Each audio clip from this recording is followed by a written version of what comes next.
Hello' guys, কি খবৰ আপোনালোকৰ? আশা কৰোঁ সকলোৱে ভালে আছে আৰু ভালে থাকিবই লাগিব, নহ'লে মোৰ ভিডিঅ'বোৰ কোনে চাব, হয়নে ন?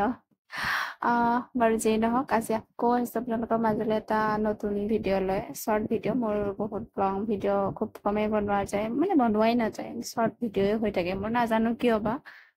তাৰপিছত মই ভাবিলোঁ সকলোৱে প্ৰতি শুশ্ৰূষা কৰে, মইনো এই সুবিধাকণ কিয়, এইটো মৰি গ'লে জমৰ আগতো ক'ব পাৰিম যে ময়ো কৰিছিলোঁ স্বামী সেৱা।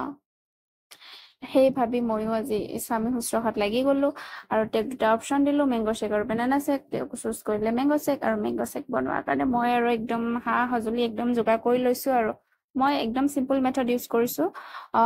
আম লৈছোঁ, তাৰপিছত কাজু কেইটামান লৈছোঁ আৰু গাখীৰ এগিলাচমান লৈছোঁ। মই চেনি দিয়া নাই, যিহেতু চেনি হেল্ডি নহয় আৰু আমটো মিঠা আছিলে। আপোনালোকে দিব পাৰে যদি আপোনালোকে বেছি মিঠা খাই ভাল পায়। তাৰপিছত তেওঁক বনাই দিলোঁ আৰু একদম মানে ভাল দেখিবলৈ ভাল লাগিব কাৰণে মই অকণ ওপৰত চিয়া চিডছ মানে এড কৰি দিছোঁ।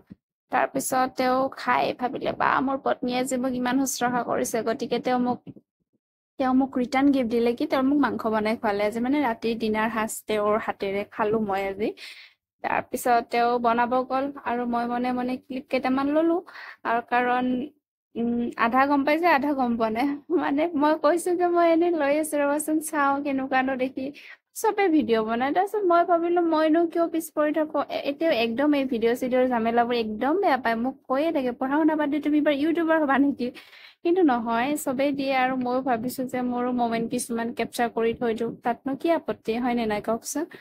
আপোনালোকৰ লগতো শ্বেয়াৰ কৰা হ'ল নিজৰ দৈনন্দিন জীৱনখিনি বা জীৱন প্ৰণালীখিনি।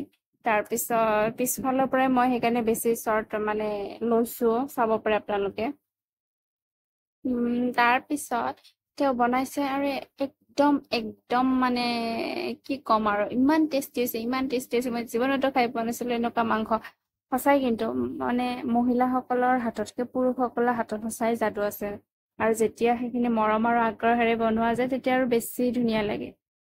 তাৰপিছত আৰু এই মাংসখিনি মোৰ নিচিনাকে আপোনালোকেও লাহে লাহে দিব, মই কিন্তু এনেদৰেই দিওঁ, আৰু মই দি পিনে হাজবেণ্ড বুলিহে ওচৰত আছে, মই দি পিনে 2 ফুটমান দূৰত যাওঁ, কাৰণ মই একদম নোৱাৰোঁ। আৰু আমাৰ মাসকলতো একদম আল্ট্ৰা মেক্স হয়, তেওঁলোকে মানে গৰম তেলত হাত ভৰাই দিলেও তেওঁলোকক নুপুৰে।